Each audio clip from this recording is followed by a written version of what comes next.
Hey guys, welcome back to my channel. Thanks for watching. Thanks for subscribing. We are here with our final refresher course. This is for the lidded box, the yellow template box. This is your old school box that we've been making since, elementary school. I think this is like the first box they teach you how to make. Very simple.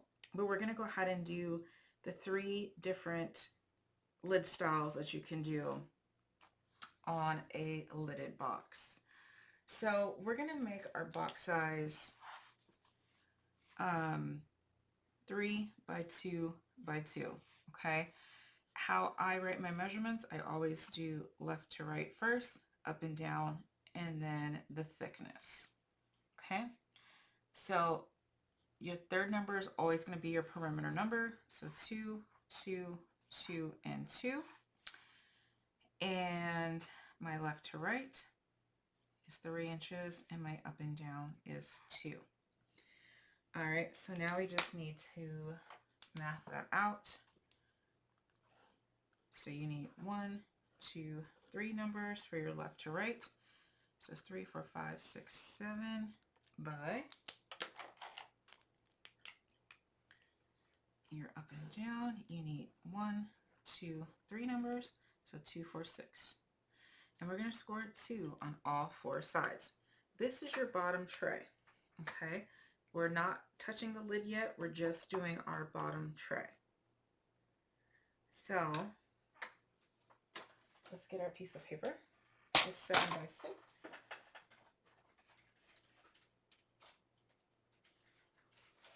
Let's see if these will work.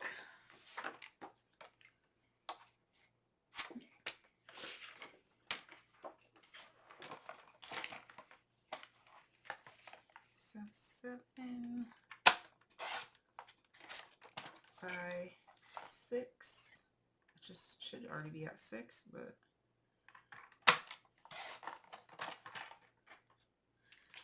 scored in all 4 sides at 2 inches. So 2 inches, rotate, 2 inches, rotate, 2 inches, and rotate 2 inches. Okay. Bone folder varnish.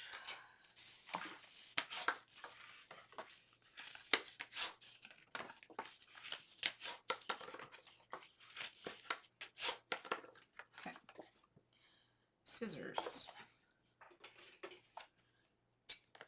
It doesn't matter if your paper's on the long side or your paper's on the short side. You're just going to pick one and cut up that vertical score mark. Miter. Miter. And this one I am going to cut off the bulk because it's such a huge tab. Okay, and then second score line, cut up. I'm going to go ahead and cut that bulk off. Miter and miter. What you do to the bottom, you need to do to the top. So rotate it, cut up, score line. I cut off about half, miter and miter. You can leave your tabs long if you want to. It's just, it uses more glue and it's just not necessary. So you really only need a tiny little tab. Okay, there we go, and there we go. Okay, that's all we need. Now I turn mine over and I'm going to add glue. I prefer wet glue on boxes. This box is big enough though you could use your score tape.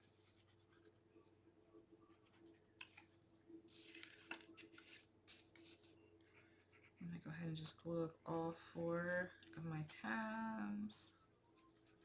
You can do 1 at a time, 2 at a time, 3, 4, however you want to do it. Line up your corners. Where's my towel? Okay. Line up your corners. And just continue on until all 4 tabs are glued to the box. So this is your bottom piece. Now, you have 3 lid choices. First lid choice is going to completely cover your box. So that is going to be your same measurement as your bottom, I call it a tray, your bottom tray, except for it's going to be just one tiny little tick mark bigger than your measurement. Okay, which I prefer to make it slightly bigger. You can do it the same exact size. It's going to give you a little bit more resistance. Honestly, if I'm doing a measurement with 6, I usually just keep it the same because I don't want to waste, you know, a whole piece of paper just for like a tiny little bit. But I'm going to show you the right way how to do it. So let me find paper. Oops.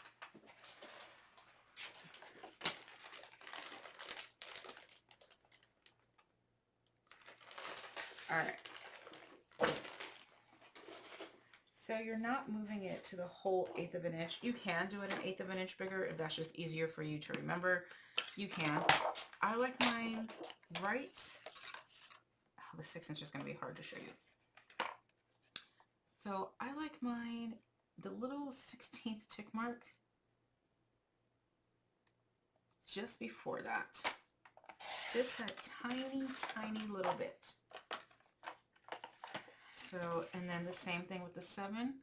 I'm not going to the 1/8 of an inch. I'm going right before the 1/8 of an inch. So like that 16th of an inch, but right before that 16th of an inch. Just slightly bigger. Just because I don't want to have resistance. But you can do the same exact measurement and you'll just have a little bit of resistance. And sometimes that's annoying. All right, the same thing, you're just going to score it at 2 inches on all 4 sides. That doesn't change. Okay, here we go. And you're going to do this lid the same way. Now, my preference is if I cut on the long side for the bottom tray, then I'm going to cut on the short side for the top tray. That's just my preference because I want to make sure that there's tabs on all 4 sides. But you don't have to do that. You can cut on the long side again if you want to. It really doesn't matter. It's just you just have to pick a side and do the same on the top that you did on the bottom. All right, so here we go. No, this is not a box tutorial per se. That's why I'm going fast. I'm not going to type the measurements in. I'm just showing you how to use the template. Okay, so I just cut up. Okay, and the last one.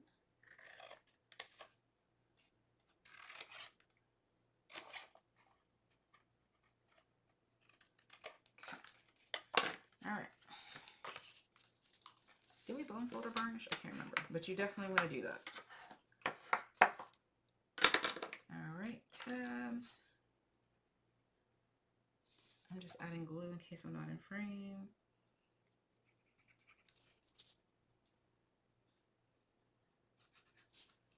Making sure you get those edges. Your edges need to be laid. Okay. Tab. Lining up those corners. Tab. Lining up those corners. Tab. Lining up those corners. And tab.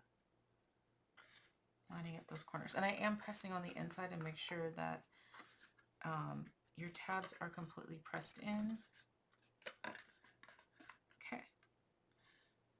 So let that dry longer than what I'm doing. And see with that tiny little mark, no resistance. But it's completely covered, so you definitely want to add like a finger pull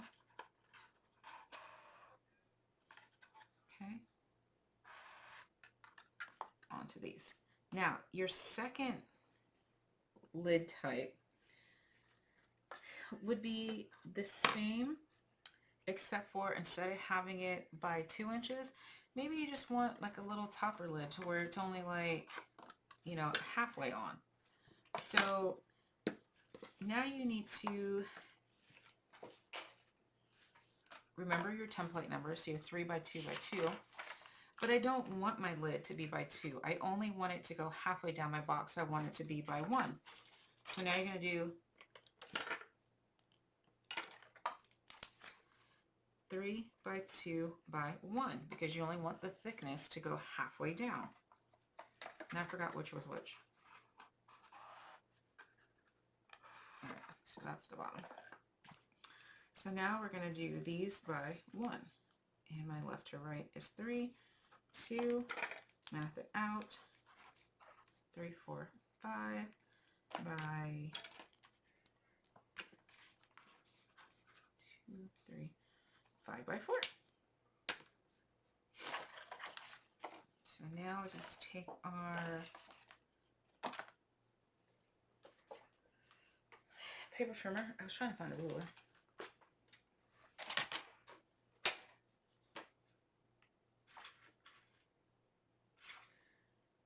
And normally what I would do is take this and make it that one little tick mark bigger because we are using it as the lid. But I'm going to show you what I mean if we just make it the exact measurement. I will show you the tiny bit of resistance it gives you, and you can decide if that one little tick mark is worth it to you or not. All right, so I'm now going to score all 4 sides at 1 inch. So 1 inch, 1 inch, 1 inch, and 1 inch. And then we're just the same routine. So this is lid style number 2. And it's the same thing. Score line, miter, miter, bulk. See, this one I just cut on the long side because I just started cutting. It doesn't matter. But I also like to make the lids on the short side so I know which is the top and which is the bottom in case I forget to mark them. However you distinguish what's the top and what's the bottom. Unless you're doing the exact measurements, then it doesn't matter. Because you can manipulate your paper however you want. You just force it. All right. Tabs in, glue on.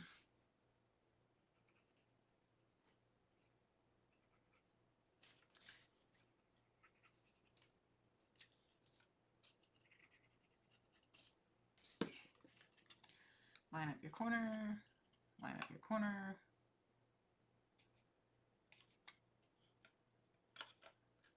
And line up your corner. And line up your corner. Okay.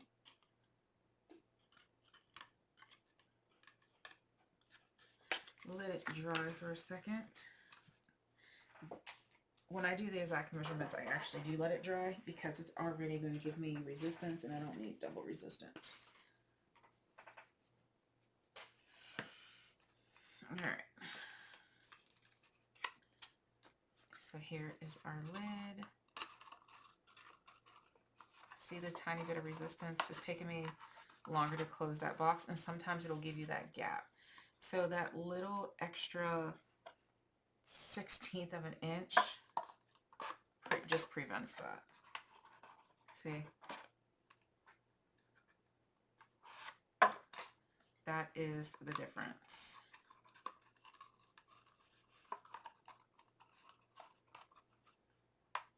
But you can always make it work.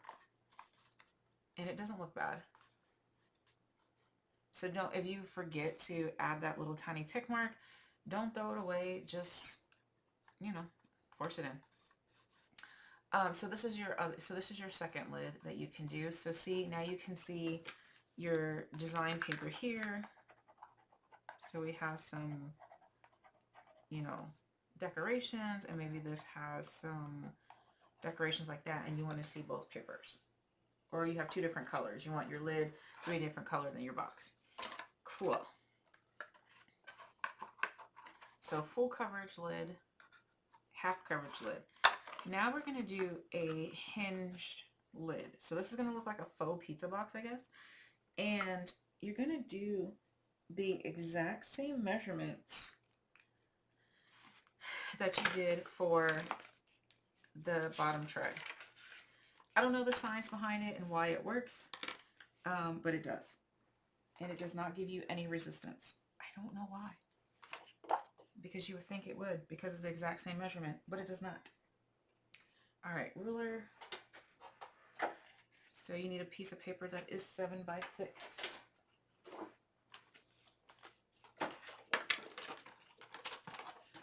And you're gonna score it at 2 inches on all 4 sides. 7 by 6, 2 inches scored on all 4 sides. This is going to be your hinged lid, or as I like to call it, your faux pizza box style. Okay. It does take more paper than if you're just doing a pizza box style, but sometimes when your item is bigger, it's easier to do it this way. Okay, so now what we're going to do is, I'm going to do it on the long side. Again, it doesn't matter which side. You're going to cut up.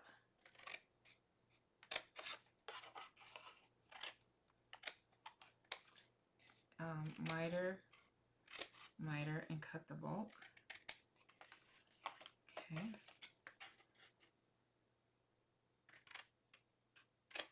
Like so.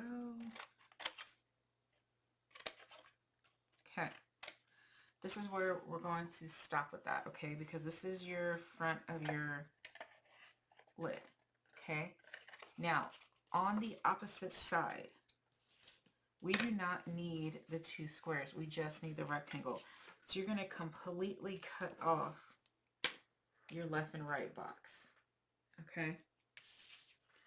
Completely cut it off. Straight as possible. We just need that middle flap. So cut up your score line and cut off. That's it. Okay, now you're just going to build your box, and you're going to glue your tab and your tab. Line up your edges. I put way too much glue on there. And line up your edges.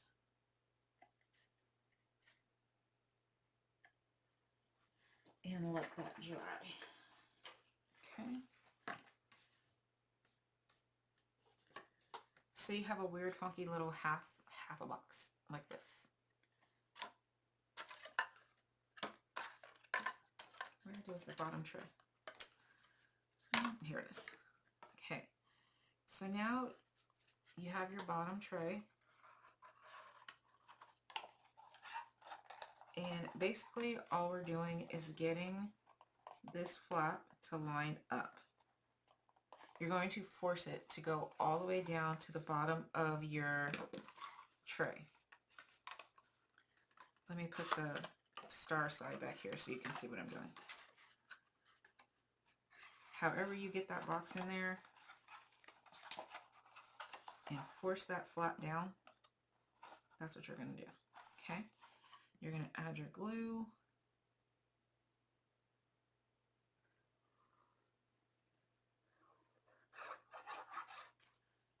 And make sure that flap goes all the way down to the bottom so it's seamless, so you cannot see that we just glued a flap to the bottom tray.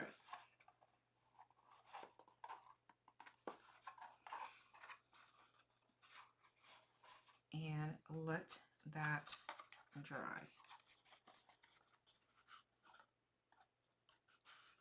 Okay.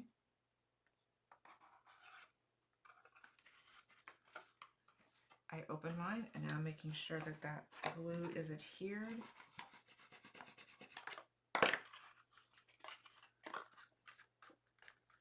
And it's drying straight. And there you go. So you have your pizza box style without having to do like a traditional pizza box. Okay.